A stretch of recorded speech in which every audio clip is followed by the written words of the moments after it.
It's been over 3 years since the last episode of Game of Thrones ended, and HBO has released the first in a series of GOT-related spin-offs, House of the Dragon, based off the book Fire and Blood by George R.R. Martin. For those of you familiar with my channel, you may have seen my How Game of Thrones Should Have Ended video and how I wasn't too pleased with how that series ended. But fans rejoice after watching the first episode. I think we're back on track, and I hope to God because I spent too much damn time making this over-the-top family tree. For those of you worried about book spoilers, don't worry, I'll save that till the end of the video in my spoiler section, and I'll give you a warning when that comes up. There will be some Game of Thrones show spoilers, so beware. Now we're going to take a huge deep dive into the lore, backdrop, and world of episode 1, including some of the key differences from the book. So saddle up, get yourself comfortable, preferably under a weirwood tree, and maybe even indulge in some chicken. I think I'll take 2 chickens. Because things are about to get bloody. We descend into Westeros just a bit north of King's Landing at Harrenhal, a place you may remember from Game of Thrones. We get a brief history lesson here voiced by none other than Rhaenyra Targaryen. Judging by her tone, this is likely adult Rhaenyra, who we haven't yet seen in the show, but she's been all over the trailers, so I don't really consider that a spoiler. The first century of Targaryen rule is coming to a close, and the current king Jaehaerys is in a predicament. Even though the man had a whopping 9 children, all his male heirs have died, including Balon Targaryen, the father of King Viserys, who we'll get to know a bit more of in a bit. Balon died at the age of 44 of a burst belly. This was likely appendicitis. So Jaehaerys, wanting to avoid any unrest that would be caused after his death and knowing that his own health was waning, decided to convene a great council comprised of thousands of lords from around the realm. This would determine the next heir. As Martin says in Fire and Blood, no fewer than 14 claims were duly examined and considered by the lords assembled. But of these 14, there were really only 2 names that stood a chance: Viserys, the eldest male grandchild of Jaehaerys, and Rhaenys, the eldest female, who actually is 3 years older than Viserys. Rhaenys actually has the better claim here, if we're going by traditional monarchical hierarchies like the British monarchy, for example. Not only is she older than Viserys, but her father, also a son of Jaehaerys, was older than Viserys' father. But because Rhaenys is a woman, the council opted for the next male in line, hence why Rhaenys has the title the Queen Who Never Was. We'll actually see Rhaenys' uncle, Bormund Baratheon, refer to her as this at the tournament. However, in the show, she calls him her cousin. It's possible this could be a different Bormund or a change they made for the show. So this sly jab at the king, calling Rhaenys the Queen Who Never Was in front of the king, is almost as if Bormund's saying, we know who really should be on that throne. And Otto leans into the king, telling him that they can cut out Bormund's tongue for saying such a treasonous thing. Targaryen's strength has been solidified largely through their control of dragons. At the time of Jaehaerys I, there are currently 10, and in episode 1, we get to see 2. However, there are much more than 10 that we'll get to know over the course of the season. After the votes were counted by a multitude of maesters, Viserys is determined next in line, with Martin stating, though the maesters who tallied the votes never revealed the actual numbers, it was said afterward that the vote had been more than 20-1. This is an important point. The lords from all over Westeros did not want a female on the Iron Throne by a 20-1 margin. So keep that in mind when Viserys decides to go against over 100 years of tradition by naming Rhaenyra his successor at the end of the episode. In the background, we can see Viserys' wife, Aemma of House Arryn. Viserys and Aemma are cousins. The Targaryens, as we know, kept many of their marriages within the family, with even brothers and sisters marrying, as was the case with Viserys' mother and father, Alyssa and Balon. You'll also notice Aemma pregnant here. This is likely one of the many unsuccessful pregnancies she talks about later in the episode, and not Rhaenyra, who you might imagine, since Rhaenyra would have already been 4 years old when this council convened in 101 AC. By the way, you'll see on my map here years referred to as BC and AC. BC refers to before Aegon's conquest, the first Targaryen king, and also Viserys' great-great-grandfather, and that AC refers to after his conquest. It's kind of like our BC AD. With all this talk of heirs and succession, I guess it makes sense this first episode is called called the Heirs of the Dragon, but our little history lesson comes with a warning as Rhaenyra's voiceover ends. The only thing that could tear down the House of the Dragon was itself. We flash forward 9 years into King Viserys I's reign, and also get this little title card to help situate Game of Thrones fans to where we are in the timeline. The events we're about to witness take place 172 years before the death of the Mad King Aerys Targaryen, who you may recall was killed by Jaime Lannister, giving him the moniker Kingslayer. Aerys also happened to be Daenerys Targaryen's father. Flying through the air on the dragon Syrax is young Rhaenyra Targaryen, and I just gotta say it feels so good to be back in King's Landing, especially during this decadent period of Westerosi history. Of course we can see the Red Keep, but something we didn't really see in the wide shots of King's Landing in Game of Thrones is the domed structure known as the Dragon Pit, aptly named because that's where the dragons live. In fact, we do get to see the ruins of the Dragon Pit in the later seasons of Game of Thrones,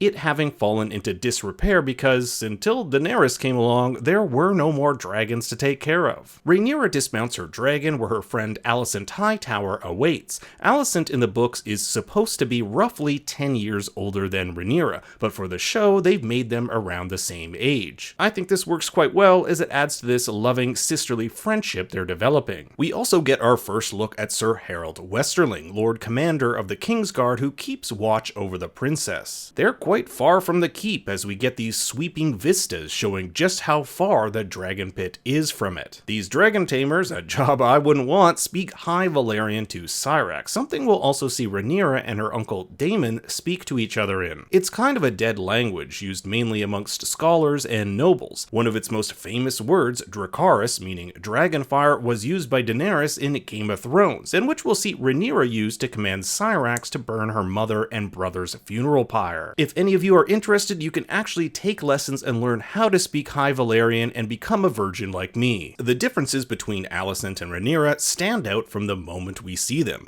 Alicent is more prim and proper, wearing a dress, and obeys the rules, as we'll see during the scene in which she helps Rhaenyra study. Rhaenyra, on the other hand, is more adventurous, brave, and isn't afraid to stand up to authority, ripping out one of the pages of their Septa's book. She'll even tell her mother she'd rather serve the realm as a knight, riding into battle and glory, than rearing children. The two appear to be fantastic, almost inseparable friends, making their way through the Red Keep and the courtyard, which you may remember from Game of Thrones, however this time without that giant mural of Westeros Queen Cersei had painted. You may even recall this winding staircase, which may be the one that the Mountain and Gregor Clegane had in their epic final duel. Rhaenyra cares deeply for her mother, who is any day set to give birth. While this scene does show how much Rhaenyra and Aemma care for one another, it serves a second purpose, showcasing how this toxic patriarchal system has forced women to be nothing but childbearers where, quote, the childbed is their battlefield. It will be interesting to see when and if Rhaenyra is queen, I do know the answer to that, what she will do to change these structures, and which enemies she'll make doing so. We open on King Viserys at a meeting of the small council telling a dirty joke. It's a lighthearted affair for a king whose rule has been one of relative peace, with no one daring to stand up to the Targaryens and their dragons. But it's Corlys Velaryon who sounds the alarm on some impending danger. Corlys is the richest man in Westeros, next to the king of course, having accumulated vast sums of wealth by procuring lucrative trade routes and his house's dominance of the seas. That's part of the reason he sits on the council as a Lord Admiral and Master of Ships. He's also married to Viserys' cousin, Rhaenys. He warns of a man named Craghas Drahar, a Prince Admiral of the Triarchy, ridding the stepstones of pirate infestations, something that could disrupt the realm's trade routes. The Triarchy is a group of 3 free city-states of Myr, Lys, and Tyrosh who banded together to drive Volantis from the disputed lands. The king, however, isn't too concerned, and actually sees the Triarchy ridding the stepstones of pirates as a job well done. We'll talk about more of that in the spoiler section. Comprising the rest of the small council is Otto Hightower, Hand of the King,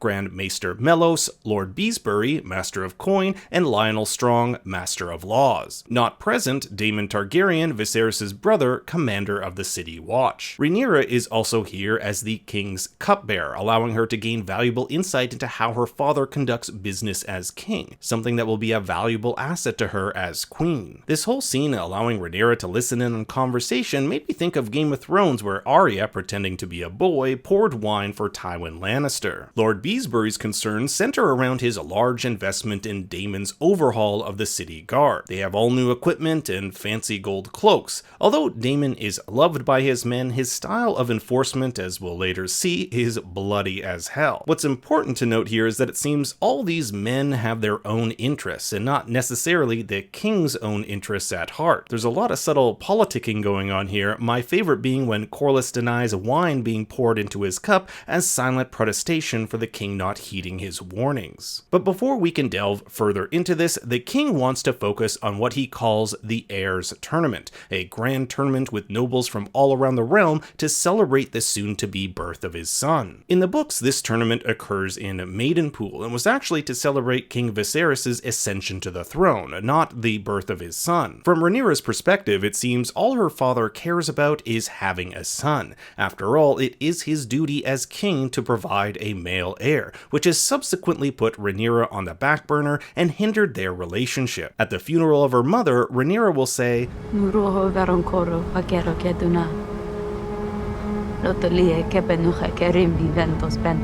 for Rhaenyra, she'll never be good enough for her father because she is not a man, something which I think Viserys aims to rectify near the end of the episode. Sir Westerling brings Rhaenyra to the throne room where he's shocked to find Daemon sitting on the throne. For Westerling, this is tantamount to treason, someone who isn't king sitting on the throne, but Rhaenyra asks him to leave the two alone. You may have noticed that the throne here looks a lot more intricate than it did in Game of Thrones. Showrunner Ryan Condal explains, I wanted to make a hybrid version that was closer to something described in the original book. Daemon says to his niece, in High Valyrian no less, that the throne will one day be his. He's also so self-centered that he believes this big tournament Viserys is holding is for him. It is called the Heirs Tournament after all, and Daemon is next in line. However, the heir here is referring to Viserys' unborn son. And talk about an ominous line from Daemon who says, Eu amuno 13 sikos, si ajevo. Ergotis berium. Daemon has brought his niece a Valyrian steel necklace made from material like his sword, Dark Sister, which we'll see him use against his fight with Sir Criston Cole. Valyrian steel, you'll remember, being one of a few materials along with dragonglass that could destroy White Walkers. As he puts the necklace around her, he takes it in, calling it beautiful, but it's said in such a way where we aren't sure if he's referring to her or the necklace itself. More on that in the spoiler section. Among the shade of a weirwood tree, Alicent helps Rhaenyra study. Weirwood trees were seen all throughout Game of Thrones and possess supernatural properties. Bran used one to see into the past, revealing Jon Snow's parentage. Alicent tests Rhaenyra about the story of Princess Nymeria, which is an apt story considering Princess Nymeria was considered a beautiful, strong-willed, and indomitable warrior queen, something Rhaenyra strives to be. Even though Rhaenyra might want that, she's become complacent with her position in life, calling it comfortable. Viserys suffers from a cut on his back that doesn't seem to be healing, a cut he sustained on the Iron Throne. He looks to be suffering from an ailment that is slowly taking over his body, making the issue of determining a successor ever the more pressing. Otto tells the Maester not to disclose this to anyone. If suspicion is aroused that the king is in ill health and has yet to name a successor, it could cause God knows how much chaos. This knowledge also brings with it a lot of power, allowing Otto to set up his plans for the future. Daemon himself will later tell the king that because Otto is the second in line for House Hightower, he will seize power any way he can. Viserys visits Aemma, and just like in the books, you know that the two have a loving relationship. This is a king who cares for his queen. The same cannot be said for all the kings who have sat on the Iron Throne. Also, this is going to change it a bit. Aemma tells Viserys that Rhaenyra believes she is to have a sister, and that she would name it Visenya, to which Viserys says their family already had a Visenya. That would be the mother of King Maegor the Cruel. Viserys tells her of a dream depicting them having a boy wearing the crown of Aegon, the first king. Dreams are something Viserys holds in high esteem, as we'll get to a very important one near the end of the episode. Aemma tells Viserys that this is their last chance at children. She's lost so many she can't bear the thought of losing another,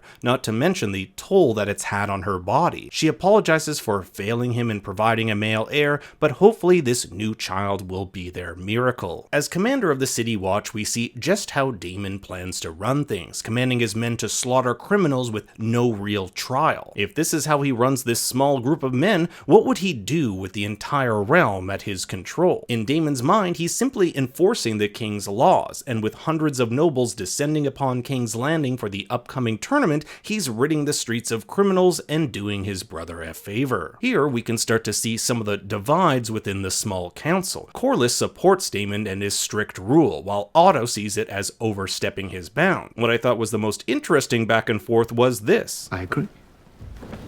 I just hope you don't have to maim half of my city to achieve this. Time will tell. It's almost as if Daemon knows he's going to disobey his brother, and that ultimately, if he's ever in charge, won't rule like the weakling his brother is. Otto and Daemon really hate each other, with Otto eventually asking why Daemon has been visiting pleasure houses while his wife, Lady Rhea Royce, is at Runestone alone. Daemon hated this marriage. It was arranged by his grandmother, Queen Alysanne, but Daemon hated the Vale of Arryn where she was from, grew bored of it, and over time developed a deep resentment towards his wife. In the next scene, we'll see him with a woman named Mysaria. This is the woman he'll later bring on Dragonback after he was ordered by his brother to go back to his wife. It's the only time we'll see Daemon's dragon Caraxes in this episode. Daemon can't seem to climax. It seems the fact the king may replace him as heir is cramping his style. Arguably, my favorite sequence in the first episode is the Heirs Tournament. Knights from noble houses from around the realm have come to test their might in a celebration welcoming Viserys' new son. Some of these houses you'll remember as big players from Game of Thrones. In this shot here, we can see from left to right, House Bolton, Tyrell, Mallister, Corbray, Hightower, Leford, Cole, Stark, Lannister, Baratheon, Tully, couldn't make out what this one was, and finally House Tarly. As the king addresses the crowd, we can see him wearing old King Jaehaerys' crown. Rhaenyra arrives, and we also get our first glimpse of Laena and Laenor Velaryon, the son and daughter of Corlys and Rhaenys. You'll also notice just how opulent this tournament is compared to the one we saw in Season 1, Game of Thrones. This whole area was one of extreme decadence compared to what we see in Thrones. The first to get struck down is a Tarly. We can tell by the house sigil here. You may remember Samwell Tarly being a descendant of this house. Alicent and Rhaenyra trade scandalous rumors about members of the court, but Rhaenyra has her eyes on one knight in particular, Sir Criston Cole, who has been decimating his opponents. He's a handsome knight who will play a larger role in the future. As prince, Daemon gets his choice on who to challenge first, choosing Gwaine Hightower, Otto Hightower's son. It's yet another way Daemon likes to get under Otto's skin. To further annoy Otto, he asks for his daughter's Laurel to give him good luck in the fight, and if that wasn't enough, when they do joust, Daemon plays dirty, using his lance to hit the horse and knock Gwaine off. Nice little touch that Lord of Coin Beesbury here puts 5 coins on Daemon winning. One of the maesters whispers something into Otto's ear, likely something to do about Emma, considering he'll then tell the king. It just goes to show you how much information passes through Otto before it's given to the king. Viserys rushes to his wife's aid, but is confronted with an unfathomable decision. The baby has breached, and the pregnancy will likely end up killing both mother and child. Will he kill his own wife for the chance to save his unborn child? And just as the tournament turns bloody, so too does the bedchamber. It was just like Emma said to Rhaenyra, their battlefield is the childbed. As the pregnancy turns nasty, so too does the fighting. Rhaenys reminds her husband that these knights have seen nothing compared to what happened when King Maegor ruled. King Maegor was a polyamorous king who had 6 wives, and was known as Maegor the Cruel for how he dealt with Aegon's rebellion in the battle beneath the God's Eye,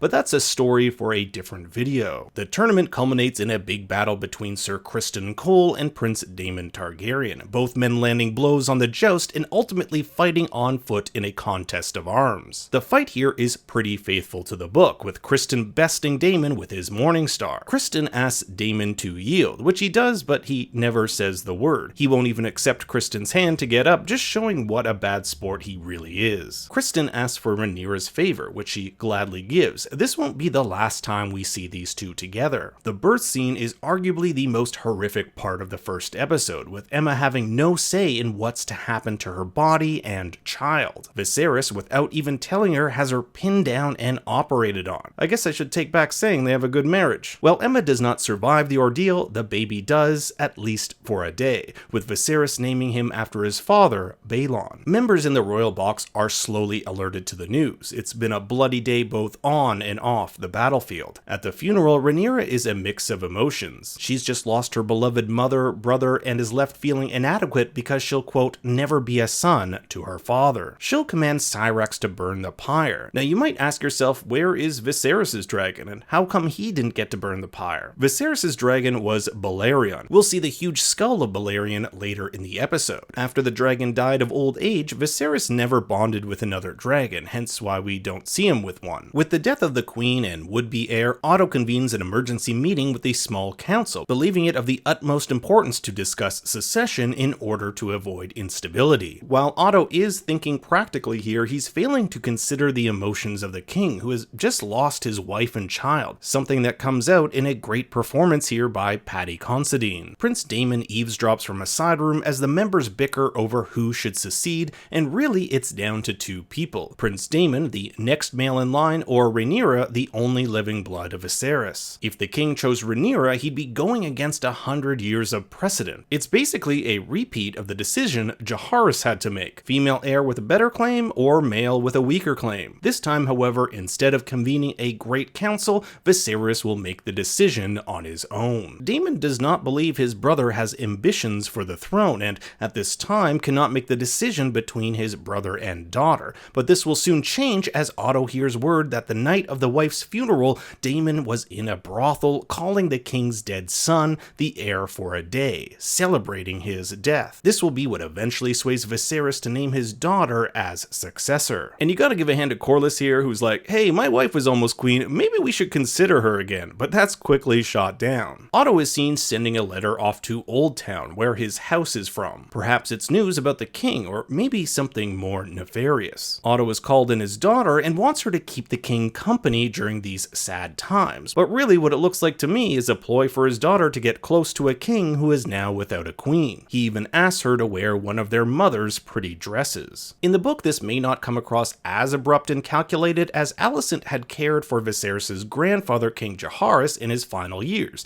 reading him books, changing his clothes, and keeping him company. Here, however, we can tell this whole thing makes Alicent anxious. We see her picking at her nails, something we saw her do at the tournament. In one of the king's chambers, he looks at what appears to be his wife's ring, hiding it before Alicent arrives to keep him company. In front of him is a large model of what appears to be Old Valyria, a once great city that was wiped out by a catastrophic volcanic event known as the Doom. The Targaryens were the only major family of Valyrian dragon lords to survive this, as they had been on Dragonstone at the time instead of the continent of Essos, where the cataclysm took place. Alicent tells the king that when her mother died, people only spoke to her in riddles, but what she really wanted was someone just to say sorry, and she becomes the first person to say sorry for Viserys' loss. It's a nice little scene that sets up more to come for these two. After Viserys finds out about his brother celebrating and toasting the heir for a day, he brings him into the Great Hall to confront him. How could his brother betray him like that? Viserys has been nothing but an ally to him. He's only ever defended him, but Daemon lets out his real feelings. He feels like he's been swept aside, sent away to the Vale or the Watch, anywhere but by his brother. All he's wanted is to be Hand of the King, something he feels entitled to being his brother. But Viserys has heard enough and orders his brother to return to Runestone to be with his wife. As Daemon leaves, Viserys cuts himself yet again on the throne, an ill-fated omen in a show where anyone's life could be ended at any moment. Rhaenyra is brought to her father, who looks over the skeleton of his beloved dragon Balerion. He asks his daughter an important question. What does she see when she looks at a dragon? To which she replies, I suppose I see us. It just goes to show the connection the Targaryens have with dragons, a connection which has the common folk equate them with gods. The king laments his ancestors' use of this power, claiming that it's what brought upon the Doom over a century ago. However, actual causes of the Doom aren't 100% known, and various theories are out there. But the most important thing Viserys tells his daughter is the secret dream passed only from king to king, a dream from Aegon the Conqueror himself called the Song of Ice and Fire, which is also the name of the Game of Thrones series. In this dream, the king foresaw the end of the world, starting with a terrible winter gusting from the north north, and on it a terrible darkness that would destroy every living thing. When this darkness comes, all of Westeros must be united if humanity is to survive, and a Targaryen must be seated on the throne to unite them. This, of course, is a reference to the impending doom brought upon by the White Walkers in Game of Thrones. Viserys has made the decision to name Rhaenyra his heir, making her promise to carry this secret. As he does so, he holds onto the cat's paw dagger. This is a dagger made of Valyrian steel and was seen all throughout Game of Thrones. It certainly looks a lot like the dagger Arya used to kill the Night King. It's interesting that Viserys holds this dagger while reciting this dream, almost like the dagger itself is a physical manifestation of the promise each Targaryen king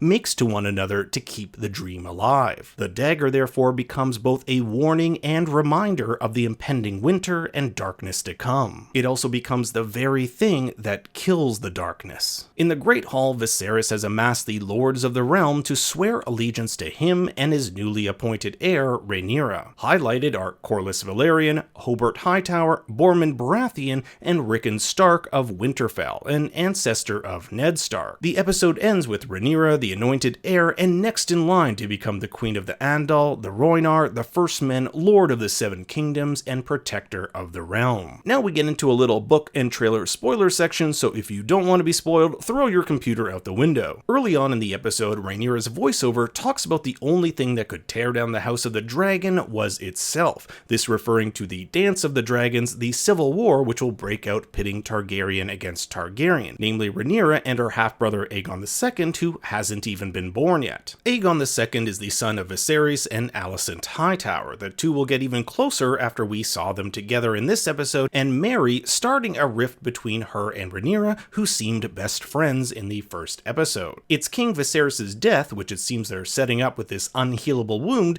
that becomes the catalyst for this civil war. Corlys Velaryon talks about Prince Admiral of the Triarchy Craghas Drahar, also known as Crabfeeder. This is a nod to Corlys and Daemon eventually teaming up to take him on in the Battle of the Stepstones. We saw Corlys taking Daemon's side at almost every turn during the meetings at the Small Council. In what may come as a shocking twist considering the two were the top contenders to take over the throne, Daemon and Rhaenyra marry and go on to have 3 children together, their one daughter being named Visenya, the same name Rhaenyra wanted to call her mother's child should she have had a daughter. Rhaenyra's first marriage, however, is with Laenor Velaryon, son of Corlys and Rhaenys, who we see briefly at the tournament. We'll see an older version of him in the trailer. They'll go on to have 3 children, however it's highly suspected the children aren't Laenor's, since it was rumored Laenor was gay, and also that the kids had no resembling features of their father like his silver hair. It looks like Daemon does not heed the king's orders and takes Mysaria to Dragonstone, where he has with him a dragon egg. Kristen Cole becomes a love interest for Rhaenyra,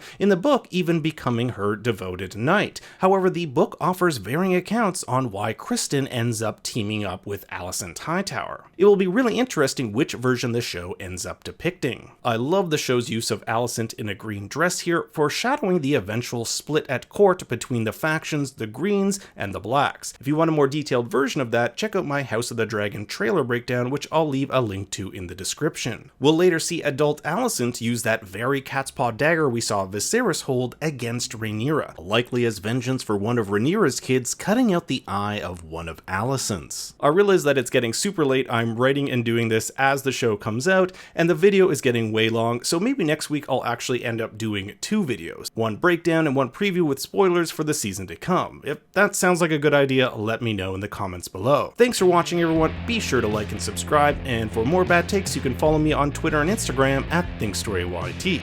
Until next time, remember, I think I'll take 2 chickens.